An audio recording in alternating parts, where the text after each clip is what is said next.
When the 458 was released in 2010, I was blown away. It was the most beautiful modern day supercar I had ever seen. And the crazy part is, fast forward 7 years till today, and it still looks incredible. But first, I'm doing another giveaway. I think you guys are gonna love this. All you have to do to enter to win the giveaway is be subscribed to Vehicle Virgins. If you're already subscribed, then boom, you're done.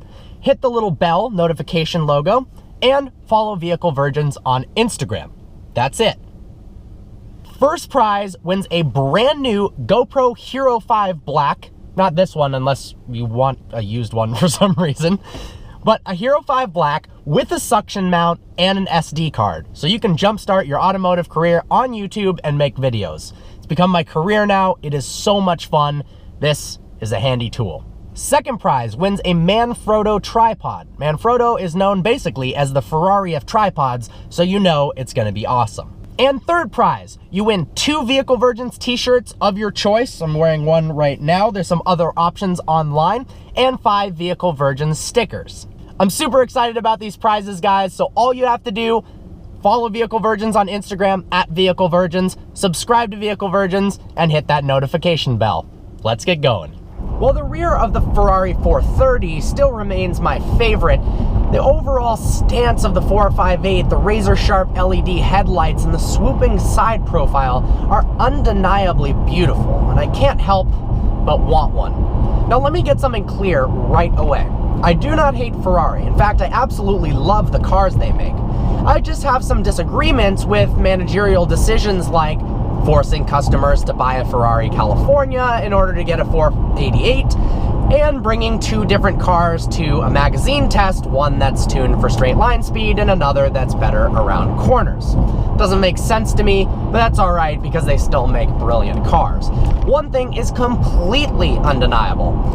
That V8 behind me sounds magnificent. We've got a 4.5 liter V8, 458, that makes 562 horsepower and 398 pound-feet of torque.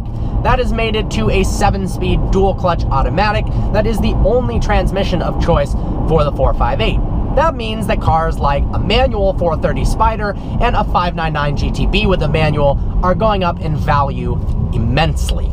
That's okay though, because the automatic transmission is so sweet.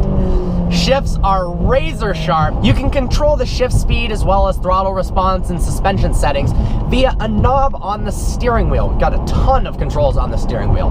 It's called Manatino, which simply means little lever in Italian.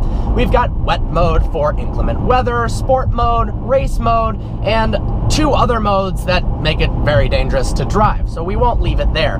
We'll put it in race mode for now. The steering wheel is unique, but it gives some advantages over having buttons located elsewhere. We've got the turning indicators on the steering wheel. That means instead of having large stalks behind it, we can have paddles, large paddles, mounted on the steering column. I do wish that they were mounted on the wheel itself, the paddles that is, but I'll live with it. On the left, we've got a button for suspension settings. We can choose between bumpy road setting and normal, which means it's very, very firm. It's funny how Ferrari doesn't have comfort or sport for the settings. It's either Ferrari or bumpy road, because why would you be driving in anything other than full race mode? This car has magneto-eological dampers, that word is so damn hard to say, which means it can be controlled via the computer or the click of a button with your thumb. It still rides pretty harsh even in bumpy road mode, but you could drive this car on pretty much a daily basis. More towards the daily basis driving, there is so much space in the 458. Because it's rear-wheel drive, we've got an enormous amount of trunk space. I mean, I could fit my tripod, my slider, a Ronin Steadicam, backpack, camera gear, everything in the front of this, and that can't be said about a lot of Porsches, let alone a supercar like a Ferrari. We've also got some extra space behind the seats here that's often not the case when we have a hardtop convertible. So this is referred to as the Spider, an Italian word that has, well, a confusing origin, so I'm not going to start any rumors here. But essentially, it is a hardtop convertible. The top is made of aluminum and it can retract in just 14 seconds. The crazy part is the aluminum hardtop is actually 55 pounds lighter than the previous generation 458 soft top. How cool is that? The overall mechanism only adds 110 pounds of weight compared to the coupe. We do lose 30% rigidity, although it's really hard to tell the difference. My favorite aspect of the 458 is probably the sound. That flat plane crank V8, oh my god, it sounds like nothing else on this planet. It's piercing, it's throaty, it just, well, why don't you listen to it for yourselves? We've even got a window switch here in the center to give us a little bit more access to the engine if you want the top up.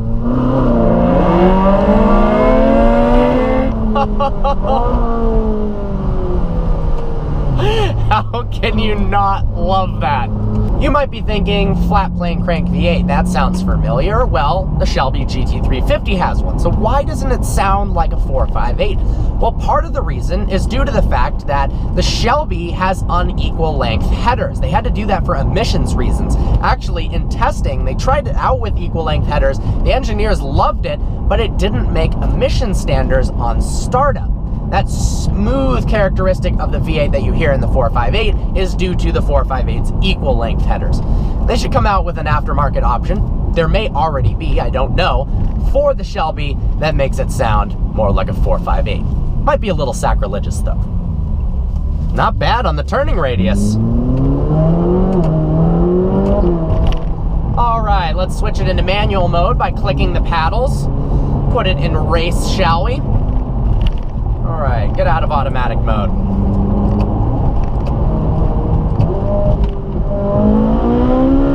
Oh, car revs up to its 9,000 RPM red line so quickly and mashes you back into your seat at really any RPM. Because it's mid-engine, despite being rear-wheel drive, we still have plenty of grip on those rear wheels. They're actually pretty staggering. The crazy part, the steering, just 2 turns lock to lock, means it is crazy quick. You just need the slightest inputs in the steering wheel to make it around aggressive tight radius turns, and that makes it such a joy to drive. I can honestly say that the 458 may be the best car I've ever driven. Those paddles are so responsive, and oh, the brakes are as well. Couple gripes I have with it. I'm going to describe those in the 5 things I hate about the 458 video, so we'll leave those out. Oh, we got a twisty road coming up ahead. That means only one thing: fun. I actually can't get over how much fun the 458 is to drive. And just the little nuances of the exhaust note, little quirks that it has that you can make it do on repeat that sounds so pleasing, it's unbelievable. So for instance, let's put it in second gear here. The slightest tap on the throttle, hear that? It opens up the valves. Oh, it sounds so good. Oh, and just the downshifts. I swear I could probably make an entire review of nothing but me reacting to the noises the 458 makes. It might be a little creepy though, so we won't do that. I love this thing. Oh, we're at a stop sign here. 0 to 60 happens in 3.3 seconds. That's ridiculous for a rear-wheel drive car.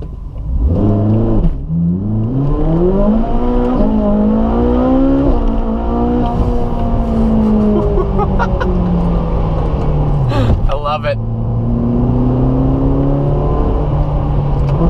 Brake feel is awesome. Of course, we've got carbon ceramic brakes. I believe 398 millimeters in the front and 360 in the rear. Plenty of stopping power. The visibility is actually very impressive in the 458. Much better than almost any supercar, really. The hood slopes down quickly so you can see the road in front of you very, very easily. You've got the 2 humps for the wheel arches that look like an arrow pointed right where you want to go. Over your shoulder, because of this rear window here and the way the B-pillar works, you have great visibility. You've also got tremendous visibility out of the rear as well. I'm really impressed with how easy this car is to manage. Put it in automatic mode, bumpy road mode, anybody could drive this, I'm being honest. Oh, would you look at that, a tunnel.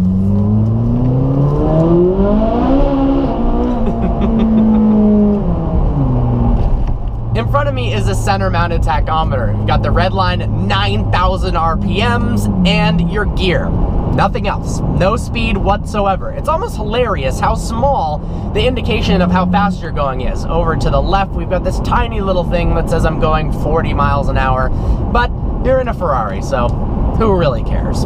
You can get an optional steering wheel, which I highly recommend, that has indicator lights to tell you when to shift. It looks much cooler, got carbon fiber accents.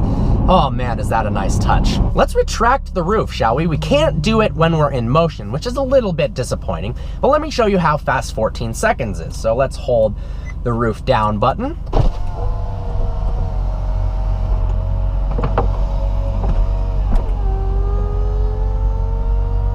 Looks pretty cool when it's folding.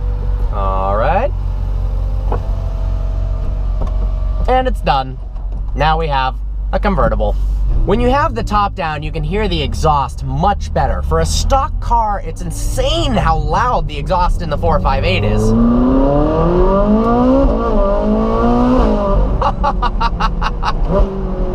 Oh my God. That's just ridiculous. Absolutely ridiculous. There's no central screen. We've got two LCD displays to the left and the right of the tachometer. Right now, it's telling me I'm in race mode, how much gas I have on the left, and I've also set it to a pseudo speedometer that's also really small and pretty much impossible to see what's going on. On the right, it's got radio settings, although I really would almost never listen to the radio because the engine sounds so good. That being said, the speaker system's actually not bad. Interior-wise, the car is very comfortable to be in, although I did say that the suspension is kind of firm. These leather seats with the cross pattern and the holes in them hold up extremely well over miles. Same with the 360 and the 430. Much better than Lamborghini's leather holds up. Very comfortable. These are actually kind of wide, so if you're a bigger person, you could fit in this no problem. Ferraris are known for having quite a bit of space in them. If you're 6'6", you could drive this 458. Well, there you have it. I've been absolutely blown away by the 458. I think, honestly, this is the best car I've ever driven in terms of noise, handling, appearance, and just how fun it is to drive. Because of that two-turn lock-to-lock steering rack, it's so nimble. It feels so light on its feet. Of course, it is light. That any direction you want it to go, the Ferrari can move that way quicker than your mind can. It's just staggering how great this is. I can't even imagine what driving something like a 458 Special is like. Improving this, I mean, in that car, we've got 40% quicker downshifts, 20% quicker upshifts. It's obviously lighter, more power, sounds better, looks better, but whew. You can find yourself some 458s now. Not a 2013 Spider like this, but a 2010 for under $200,000 with not that many miles on it, and that's becoming a hell of a good deal. Well, with that, I hope you enjoyed this review. I love the 458 Spider. Like always, please browse the channel and subscribe. I look forward to seeing you next video.